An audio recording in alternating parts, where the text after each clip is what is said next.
eo amin'izay resaka tontolo iainana sy ny fiarovana izay tontolo iainana izay hatrany dia manam-pahaizana efa ho fitopolo avy amin'ny firenena maro samihafa no tonga eto Madagasikara. Anatrika ilay symposium mandritra ilay hetsika festival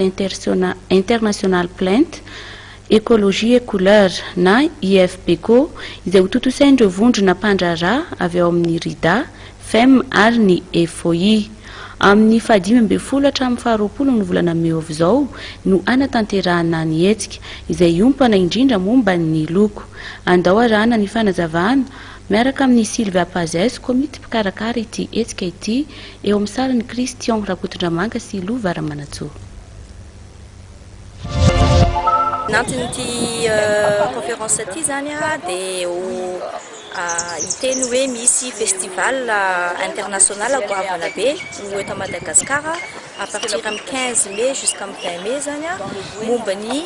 teinture naturelle sy ny colorant ao anatin'ny protection de l'environnement. Dikan'izany hoe betabe zany ny loko mety azahoantsika vanina vokona vany tsy haiko ambozanahary na plante na zavatra ohatran'izany azahoana loko tsara be zany le zavatra ohatran'ireny ohatra hoe na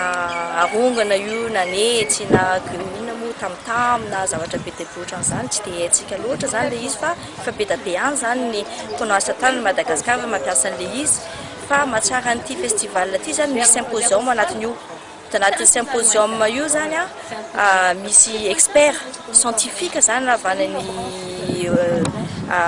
ina moa firenena maro be any avany zany eo amin'ny 27 pays eo izy à peu près zany tonga Madagasikara dia anao an'ity échange sy fampiresahana momba an'ity zavatra ity zany dia ministère zany ny environnement moa zany sy ministère ny culture sy artisanat tena miaramiasa aminay momba an'io dia io zany tena transversal mihitsy zany le horesana eo dia manetana ny